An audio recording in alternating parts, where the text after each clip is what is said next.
Olá, tudo bem com vocês?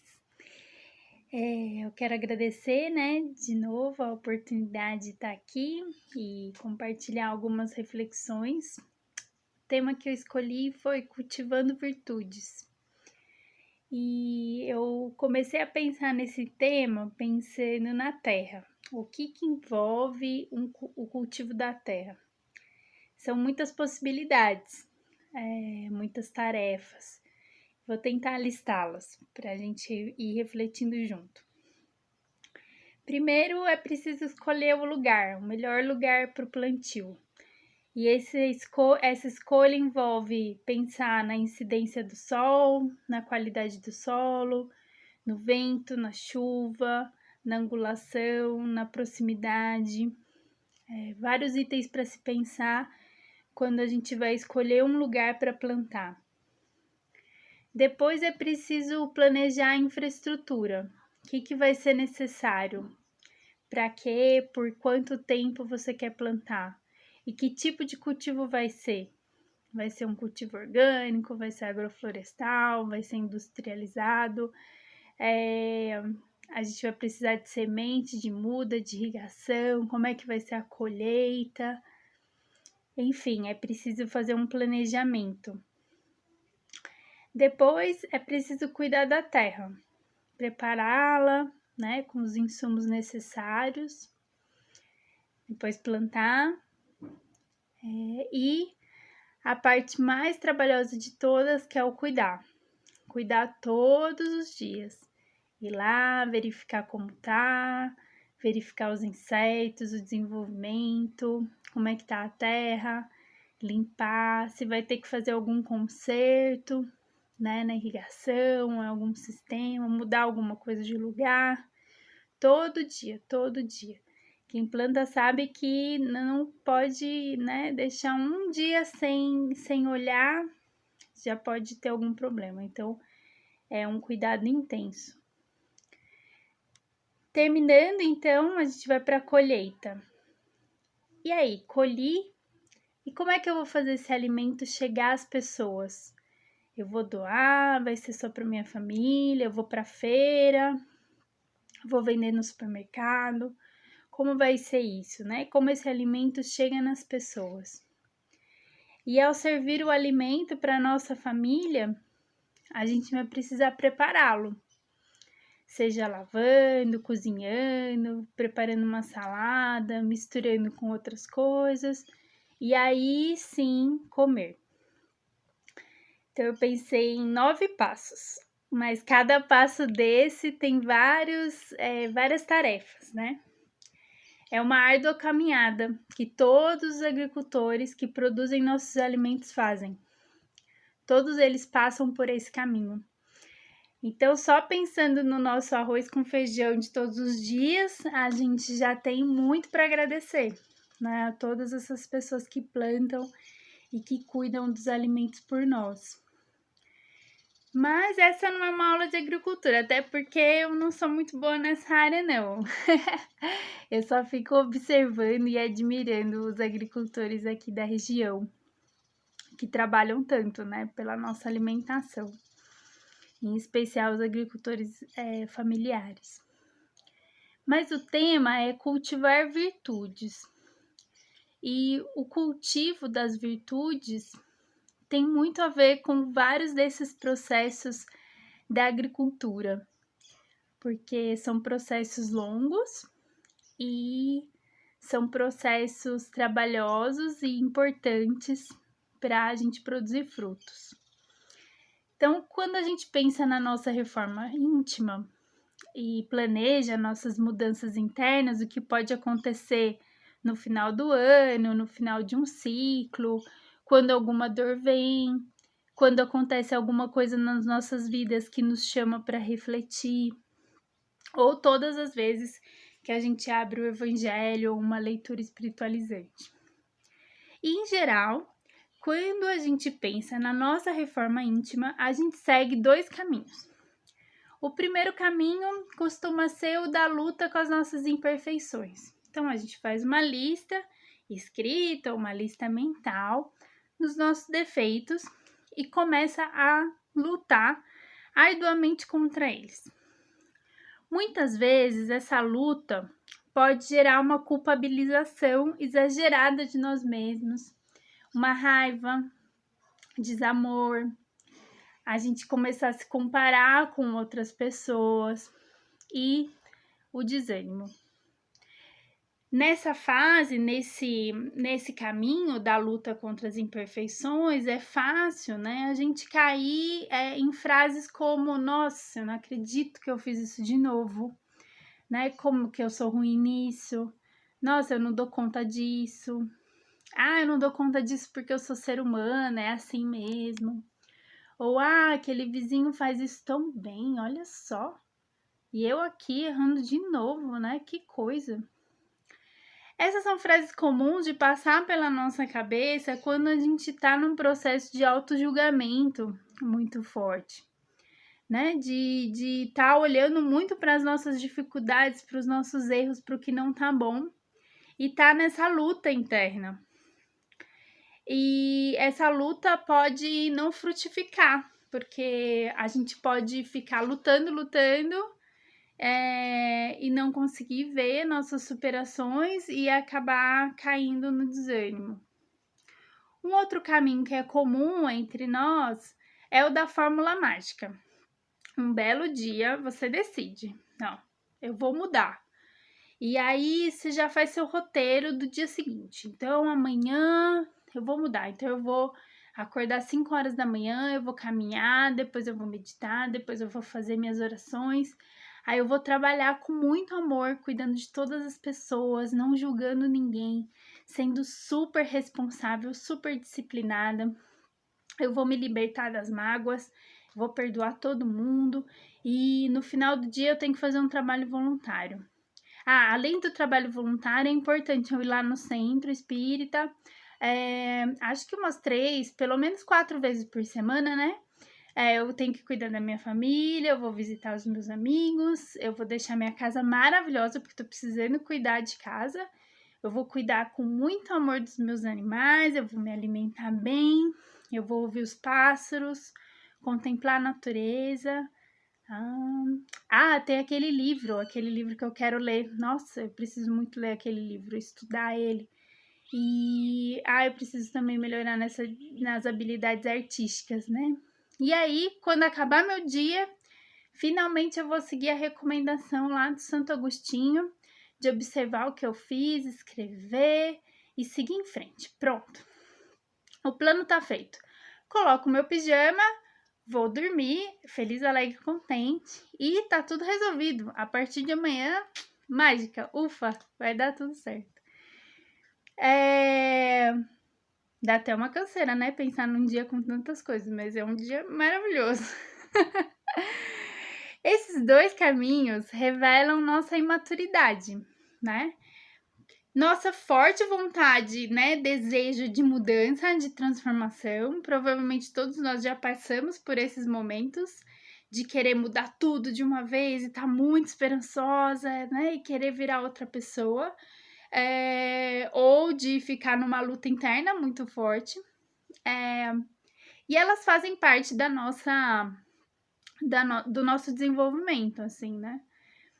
Mas elas revelam também uma impaciência com o tempo da vida, né? Então, quero agora e tem que ser agora. Eu não quero mais isso para mim e pronto, e acabou. Isso não vai voltar. E revela então a nossa impaciência e a nossa dificuldade em ter perseverança, porque aí a gente já imagina que isso vai ser rápido, que a gente vai conseguir muito rápido, né? Ou a gente já coloca num lugar de, nossa, isso deixa para a próxima encarnação, porque, vixe, Maria, é muito difícil. Então eu retorno lá para a analogia com cultivar a terra, né? Cuidar de algo para frutificar é um caminho e exige muito, né? Como os agricultores nos mostram, né? Como a natureza nos mostra, exige muito tempo, muito cuidado, muita perseverança, muito amor. E será que não seria bom começarmos por um outro caminho que seria o de olhar para o que a gente já tem. Como é que tá o nosso jardim interno? O que a gente já tem plantado? E como é que esse jardim interno das nossas qualidades, das nossas virtudes, pode ficar mais bonito? Mudar o nosso foco do olhar. Em vez da gente ficar olhando tudo que a gente tem que mudar na gente, e eu sei que todos nós temos uma boa lista de coisas que a gente quer mudar na gente,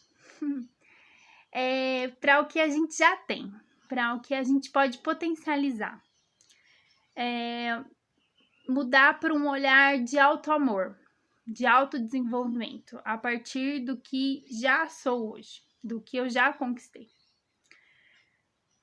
Todos sabemos que o conhecimento de si mesmo é essencial para a reforma íntima. Mas por que, em geral, a gente faz esse autoconhecimento olhando para as nossas sombras apenas? E às vezes a gente olha tanto para elas, tanto para alguma coisa que é tão difícil para a gente mudar, que a gente realmente deixa para depois, ou entra numa coisa de autodesculpa também. Ah, mas isso aqui, deixa como tá, né? Depois a gente olha para isso. E esse acaba sendo um erro, porque a gente fica um pouco estagnado e não usa o tempo de maneira sábia nesse processo de evolução, né? De transformação íntima. O cultivo da terra é uma das práticas mais antigas do ser humano, né? E foi essencial para o homem deixar de ser nômade, e ela aconteceu mais ou menos no período que é chamado de Neolítico na geologia, que foi entre 10.000 e 4.000 anos antes de Cristo. Ou seja, aprender a cultivar a terra é algo que a gente aprendeu há muito tempo. Gerações e gerações e gerações cultivam a terra. Por que é tão difícil a gente transformar mesmo, né? Esse aprendizado que a gente tem tão bonito em relação ao cultivo da terra, passar para os cultivos das nossas virtudes, né? Quais são as nossas virtudes? O que você faz de mais incrível, de mais lindo? Uma vez a gente estava aqui na escola numa roda de educação emocional e a proposta da educadora foi a gente fazer uma dinâmica que a gente tinha que escrever bem rápido, tipo em 1 minuto, num pedaço de papel, 7 virtudes que a gente já tinha. E depois a gente ia partilhar com os colegas, aí tinha uma dinâmica depois disso. Quando ela fez essa proposta das 7 virtudes, e é da gente escrever muito rápido, quase todas nós entramos em desespero. Minha nossa, 7? Não, eu não tenho 7. Quanto tempo que eu tenho para pensar? Ixi, que vergonha, né? De pensar em uma qualidade. Nem sei se os meus colegas acham que eu tenho essa qualidade. Pronto, foi muito engraçado, porque acho que eu me lembre, assim, ninguém que tava na roda achou fácil fazer isso. E aí eu fiquei pensando, nossa, por que é tão difícil a gente ver nossas qualidades? Se são tantas, né? Quando a gente começa a escrever e a exercitar isso com o auto-amor, a gente descobre. Ah, nossa, eu sou boa em dar um sorriso, eu escrevo bem, enfim, todos nós temos muitas qualidades. Mas a gente acaba se esquecendo delas e não valorizando elas da maneira correta, né? Às vezes até quando alguém vem elogiar assim, a gente pensa, nossa, isso não sei se eu sou tão boa nisso, não. E aí a gente cai, né, em geral, pelo menos eu caio, nesse lugar de sempre uma insuficiência, assim, consigo mesma, né? E não uma insuficiência num sentido belo, como um eterno vir a ser, que é o que nós somos, né? Eternamente nós estamos em construção, e isso é bom, né? Até estou lendo alguns textos do Paulo Freire, ele fala muito disso na educação, né? Essa consciência de sermos seres em transformação, seres que estão, né, se superando e aprendendo que essa consciência é muito bonita e muito importante, né? Mas é ter essa consciência já vendo a nossa luz, já sabendo o que temos em nós, né? Já sabemos que somos filhos de Deus e que temos o amor de Deus na nossa essência.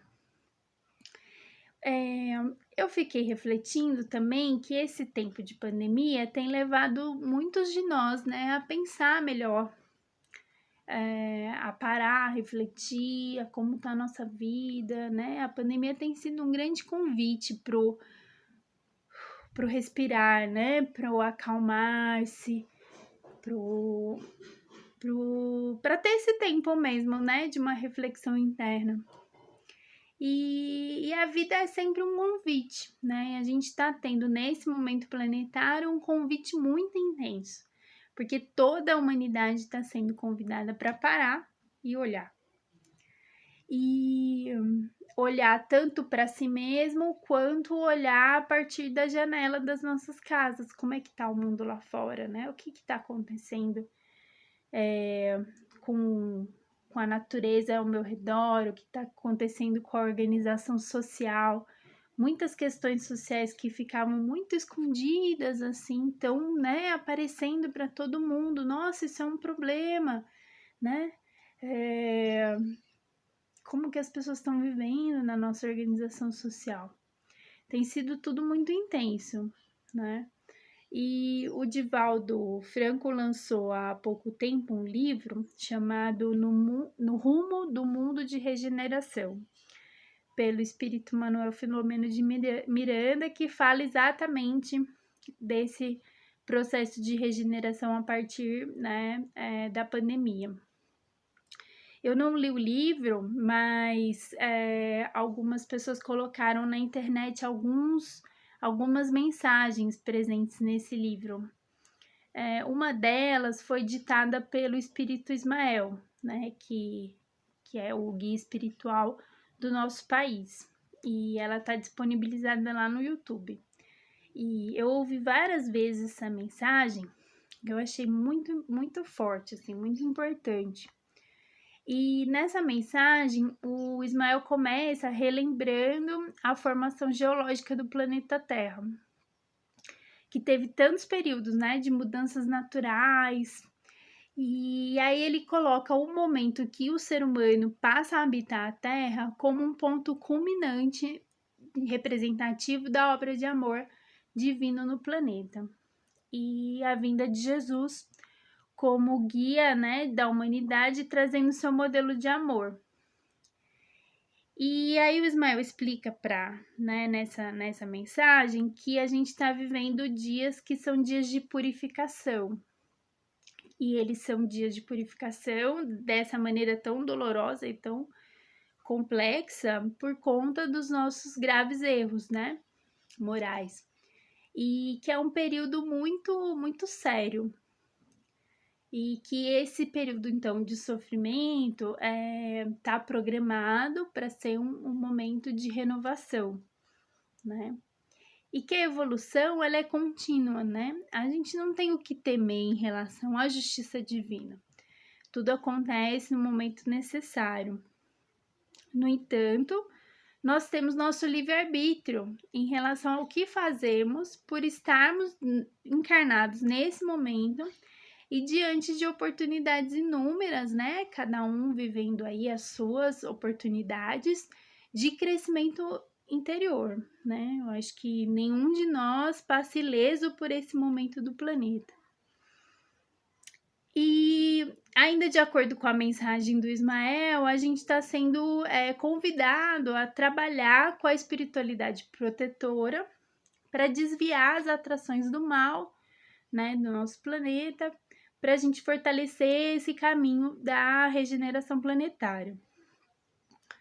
E eu achei bem bonito ele falar desse convite, porque todos nós dispomos, né, de tesouros incalculáveis de amor, de caridade.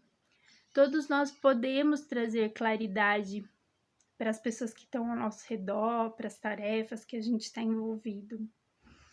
E só o amor que pode vencer essas tantas batalhas que estamos passando coletivamente, né? E que é inevitável que a vitória seja do Evangelho do Cristo, né? E o papel de cada um de nós é quem a gente vai escolhendo, né? E agindo, né? Se queremos aproveitar esse momento para nos fortalecermos no amor, na caridade, né? Ou caímos no desespero, no desânimo, na tristeza. Claro que todos, né, os sentimentos ditos negativos fazem parte do processo nosso de evolução e também não é para se culpabilizar quando estamos tristes, porque isso faz parte. A questão é como lidamos, né, com essa tristeza, com esse desânimo que vem às vezes e pode ser tratado mais como ondas, né, do que como algo a se apegar, né, como a gente ficar apegado nos sentimentos negativos, no que nos entrava, né.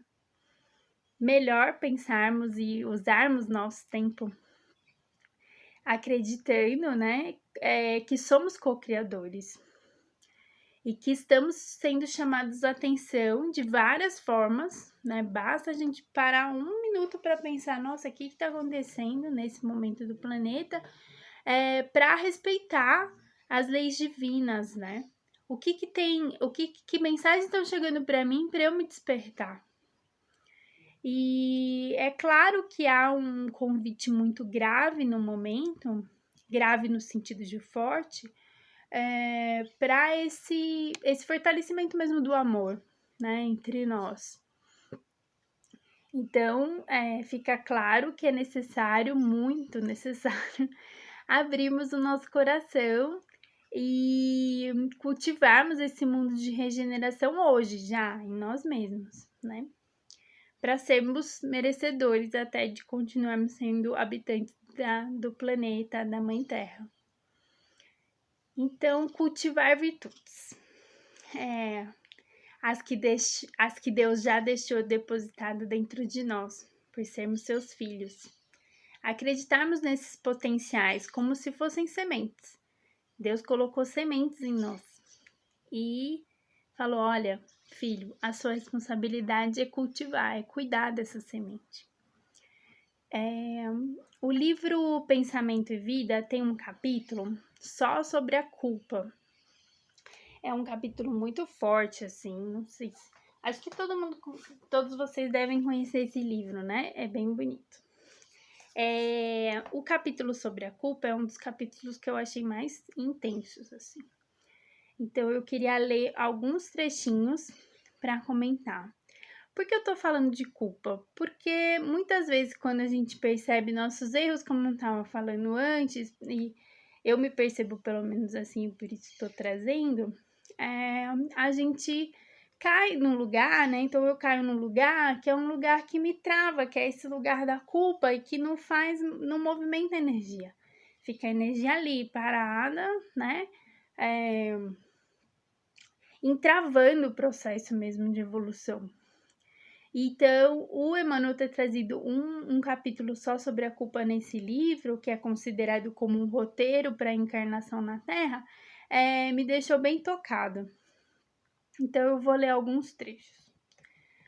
Quando fugimos ao dever, precipitamo-nos no sentimento de culpa, do qual se origina o remorso, com múltiplas manifestações, impondo-nos brechas de sombra aos tecidos sutis da alma. E o arrependimento incessante, fortalecido pelos reflexos de nossa lembrança amarga, transforma-se num abscesso mental, envenenando-nos pouco a pouco e expelindo em torno a corrente miasmática de nossa vida íntima, intoxicando o hausto espiritual de quem nos desfruta o convívio. Esse é o trecho de abertura, são os 2 primeiros parágrafos. Ele é muito forte, porque ele já revela os perigos que temos em alimentarmos as culpas. Eu fui procurar algumas palavras, né, que tem algumas palavras mais difíceis, sobre abscesso. Abscesso é quando dá na pele uma inflamação, que em grande da parte das vezes, né, não, tomar remédios não resolve, tomar antibióticos não resolve, então eu preciso, tipo, realmente tirar o pus, a inflamação de lá. Me parece uma analogia muito forte, assim, né, que revela a culpa como uma doença da alma, assim como o abscesso é uma doença que dá na epiderme, e que fica ali, né, fica ali, tipo, ampliando e inflamando, né, e vai nos envenenando, né, intoxicando a nossa energia. E ela acaba sendo sentida pelos que, né, estão próximos de nós. Então, quando ele fala, né, do hausto, né, que é esse ar que nos envolve, essa energia, né, tem mais a ver com a respiração mesmo, né? Então, algo que está em torno de todos nós. Então, quando eu estou doente pela culpa, eu acabo também adoecendo quem está ao meu redor.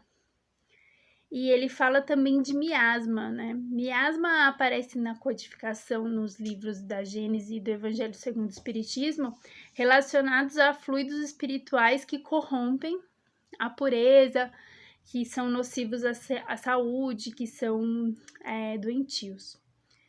Então, fica muito claro, lendo só esses 2 parágrafos, que a culpa é um indicador de doença espiritual. O sentimento de culpa foi utilizado muito tempo como instrumento de controle dos fiéis nas igrejas, em especial na Igreja Católica, né, que nos influenciou tanto em encarnações passadas e continua muito presente em nossa cultura e em nossa sociedade. Eu me lembro muito de várias pessoas já terem me falado de quando eram crianças, né? Terem que falar na igreja, minha culpa, minha máxima culpa. Isso é bem forte, né? Culturalmente. Então, a gente tem uma tendência a naturalizar a culpa como alguma coisa que a gente tem que sentir, como algo que nos torna mais responsáveis, enfim, confusões desse tipo. Mas é evidente pelas falas do Emmanuel, só por esse começo de fala, de que quando a gente alimenta essa culpa, na verdade ela é uma doença.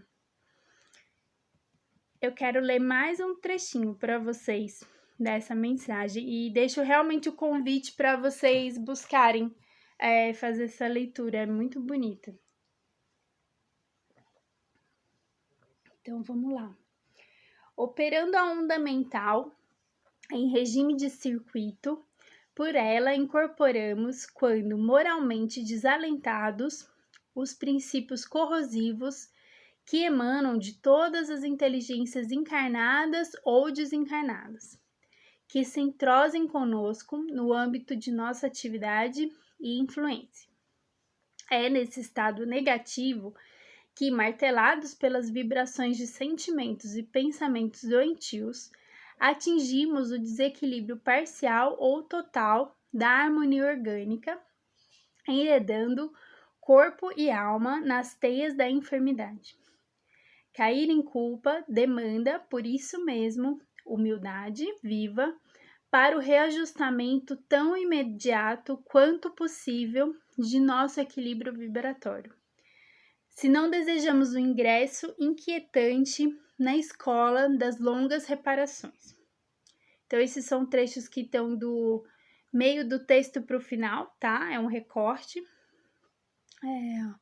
Eu recortei esses trechos porque eles me chamaram a atenção no sentido da responsabilidade em relação a alimentarmos essa culpa em nós. Então,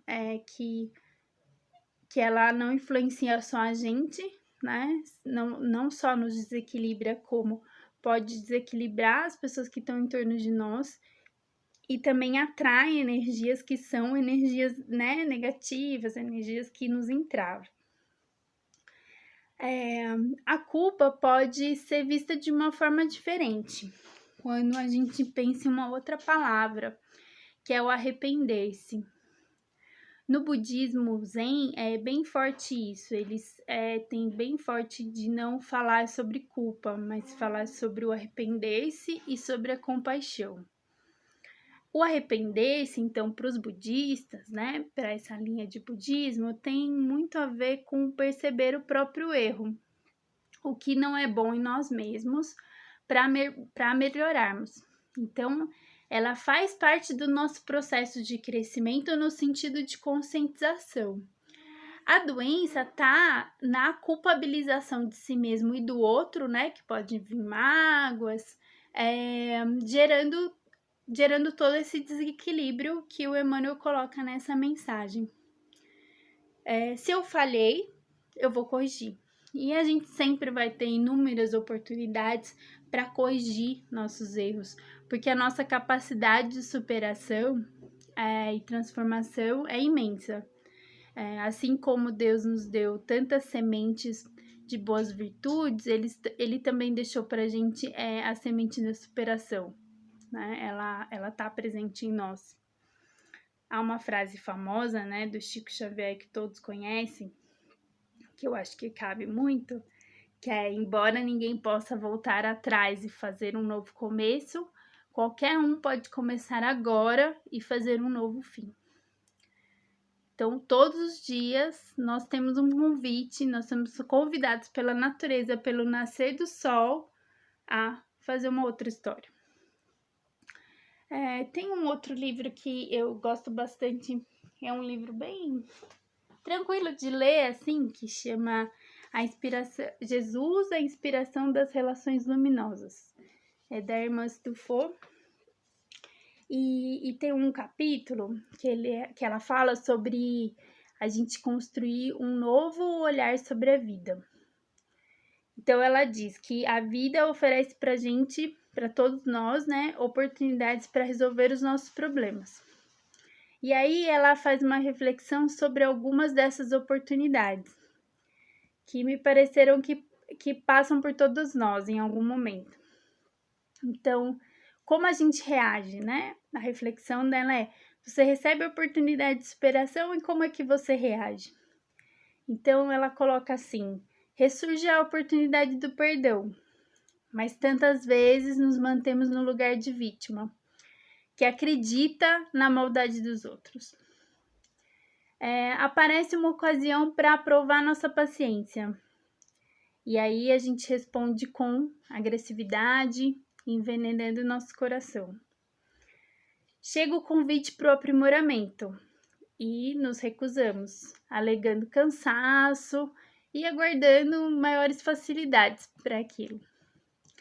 Somos chamados a servir, mas a preguiça nos toma e aí alegamos falta de tempo. Emmanuel nos fala que somos nós que escolhemos as interpretações que daremos para a nossa vida. Um olhar atento capta os detalhes, capta as oportunidades que são fundamentais para a conquista da nossa paz. E a vida, ela é cheia de bênçãos, né? E cada um tem de assumir a responsabilidade para cuidar dos seus canteiros, com adubo e com as sementes. Numa outra mensagem desse mesmo livro, a autora, a irmã Stufo, fala que quando nos encontramos centrados em nossas qualidades e também em nossas necessidades mais profundas, a gente consegue identificar a nossa luz pessoal e a gente consegue sintonizar com esse Deus interior. E aí, essa conexão que é luminosa, que irradia no nosso comportamento e fortalece mais os nossos sentimentos no bem e na melhor parte da vida, né? De deixar o nosso olhar mais iluminado, né? Para a vida, da gente enxergar a vida de uma maneira mais iluminada. E isso acaba contribuindo com a vida das outras pessoas que estão ao nosso redor, direta ou indiretamente, né? E a autora, ela lista nesse outro capítulo, algumas condutas sadias e motivadoras, né? Que nos colocam aí mais próximos da lei de amor. Então, eu selecionei uns trechinhos também. Ela fala assim: aceitar a realidade dos acontecimentos e das pessoas, evitando esforço improdutivo de querer mudar o que não está ao nosso alcance. A entrega, né? Desapegar-se do hábito de querer atender e agradar a todos, gastando excessiva energia em manter nossa imagem de bondade. Então, esse sentimento que nos vem de no desejo de que todos gostem de nós, a gente ficar apegado nisso, como se fosse uma obrigação que todas as pessoas gostem de nós e que nós temos obrigação de agradar a todos, né? O que é um grande equívoco nas relações. Começar a substituir a programação mental do eu devo pela programação do eu quero, tornando o caminho mais leve. Isso é bom, né?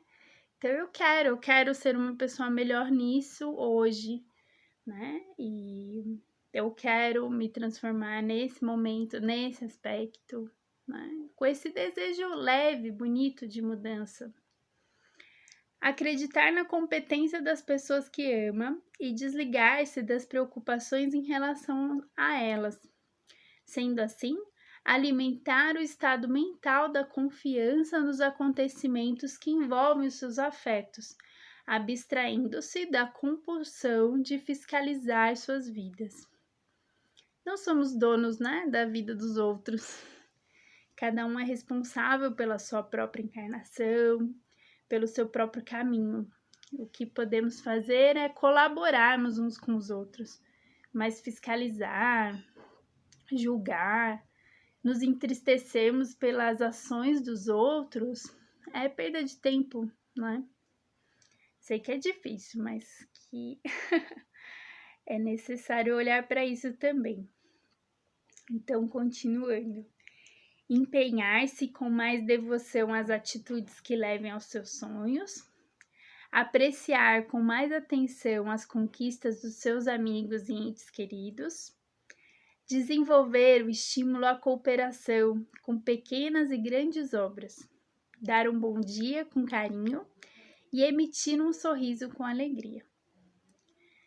Por meio do amor, né? Então, já caminhando para o final, por meio do amor é possível nos afastarmos das condições inferiores que ainda carregamos. Emanamos e atraímos luz, né? Como maravilhosamente colocou Mahatma Gandhi, que o amor de um único ser pode neutralizar o ódio de milhares de seres. Imagina o poder desse amor, né? A gente ainda não sabe porque a gente está aprendendo ainda a amar. Mas com certeza a gente já tem todos os elementos para cultivar esse amor em nós. E não pode haver, né, como é colocado no Evangelho segundo o Espírito, um guia mais seguro do que amar o próximo como a si mesmo, né? Do que fazer aos outros o que queríamos que nos fosse feito. E é importante a gente sempre manter na nossa memória a alertiva do Kardec, né? Que disse, né? Reconhece-se o verdadeiro espírita pela sua transformação moral e pelos esforços que faz para domar suas más tendências. Então, é nesse esforço, nesse cultivo das virtudes, que vamos nos tornando pessoas melhores. E uma outra relação bem possível em relação ao cultivo das virtudes é a parábola do semeador, né? Então, Deus espalha as boas sementes para todos, mas somos nós que somos responsáveis por estar com a terra preparada para recebê-las, né? Para cultivá-las. Então, ela acaba por representar de maneira muito perfeita as diversas formas de aproveitarmos os ensinamentos do Evangelho. No livro Fonte Viva, no capítulo 64, o Emmanuel faz uma análise, né, uma reflexão a partir dessa parábola, e ele nos convida, né, o Emmanuel nos convida: afastemo-nos, pois, das nossas inibições e aprendamos com Cristo a sair para semear. Então, que possamos sair para semear, né? Cultivando as nossas virtudes, deixando as nossas luzes brilharem. E quanto mais doarmos a nossa luz, melhores intuições vamos recebendo, né, dos amigos espirituais, melhores conexões com encarnados e desencarnados vamos fazendo, e melhor vamos aproveitando o nosso tempo para trabalhar e para vibrar pelo nosso desenvolvimento. Então, desejo um lindo cultivo para todos e agradeço novamente a paciência e a oportunidade de estar compartilhando aqui essas reflexões com vocês. Muito obrigada e até mais!